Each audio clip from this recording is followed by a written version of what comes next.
اے میرے بیٹے، میری حکمت پر توجہ کر، میرے فہم پر کان لگا، تاکہ تو تمیز کو محفوظ رکھے اور تیرے لب علم کے نگہبان ہوں، کیونکہ بیگانہ عورت کے ہونٹوں سے شہد ٹپکتا ہے اور اس کا منہ تیل سے زیادہ چکنا ہے، پر اس کا انجام ناگدونے کی مانند تلخ اور دو دھاری تلوار کی مانند تیز ہے۔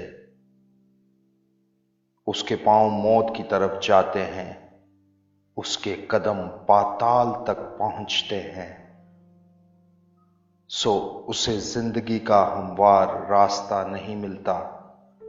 اس کی راہیں بے ٹھکانہ ہیں، پر وہ بے خبر ہے۔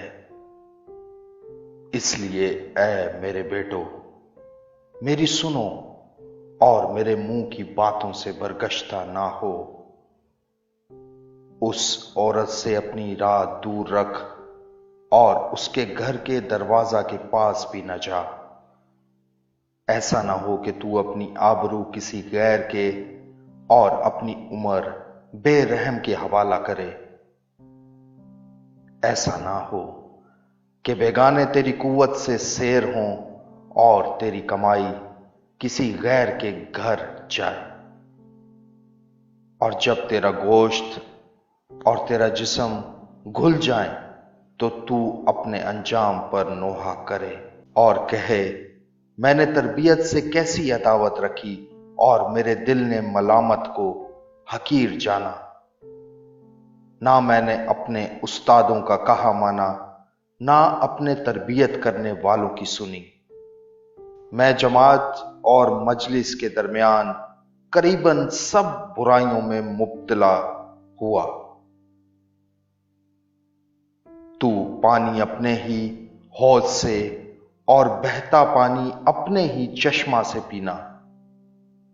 کیا تیرے چشمے باہر بہہ جائیں اور پانی کی ندیاں کوچوں میں؟ وہ فقط تیرے ہی لیے ہوں، نہ تیرے ساتھ غیروں کے لیے بھی۔ تیرا سوتا مبارک ہو اور تو اپنی جوانی کی بیوی کے ساتھ شاد رہ۔ پیاری ہرنی اور دل فریب غزال کی مانند اس کی چھاتیاں تجھے ہر وقت آسودہ کریں اور اس کی محبت تجھے ہمیشہ فریفتہ رکھے۔ اے میرے بیٹے، تجھے بیگانہ عورت کیوں فریفتہ کرے اور تو غیر عورت سے کیوں ہم آغوش ہو؟ کیونکہ انسان کی راہیں خداوند کی آنکھوں کے سامنے ہیں، اور وہی اس کی سب راہوں کو ہموار بناتا ہے۔ شریر کو اسی کی بدکاری پکڑے گی اور وہ اپنے ہی گناہوں کی رسیوں سے جکڑا جائے گا۔ وہ تربیت نہ پانے کے سبب سے مر جائے گا اور اپنی سخت حماقت کے سبب سے گمراہ ہوگا۔ آمین۔